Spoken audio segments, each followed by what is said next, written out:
আপনি কি পরিযায়ী শ্রমিক? আপনি কি রাজ্যের বাইরে কাজ করেন? পরিযায়ী শ্রমিকদের শ্রমশ্রী প্রকল্পের 5,000 টাকা পেতে হলে কি কি ডকুমেন্টস লাগবে, কোথায় আবেদন করবেন, কারা এই প্রকল্পের সুবিধা পাবেন, বিদেশে কাজ করলেও কি এই প্রকল্পের সুবিধে পাওয়া যাবে? জানতে হলে ভিডিওটি সম্পূর্ণ দেখুন। আপনি কি পরিযায়ী শ্রমিক?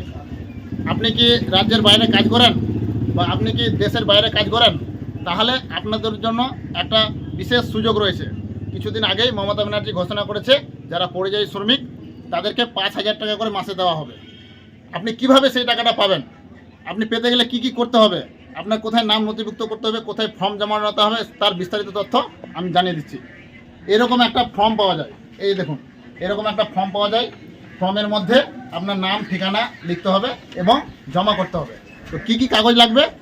আপনার লাগবে আধার কার্ড, ভোটার কার্ড, ব্যাংকের অ্যাকাউন্ট নম্বর, এবং আপনি যেই রাজ্যে কাজ করছেন, হরিয়ানা হতে পারে, দিল্লি হতে পারে, বা রাজস্থান হতে পারে, বা অন্য কোনো রাজ্যে কাজ করেন, সেখানকার আপনাকে ঠিকানা রাখতে হবে। কী কী? সেখানকার থানা, আপনি যে জায়গার কাজ করেন থানা, পিনকোড এবং ওই জায়গার নাম রাখতে হবে, এবং ঠিকাদারের নাম এবং মোবাইল নম্বর লাগবে।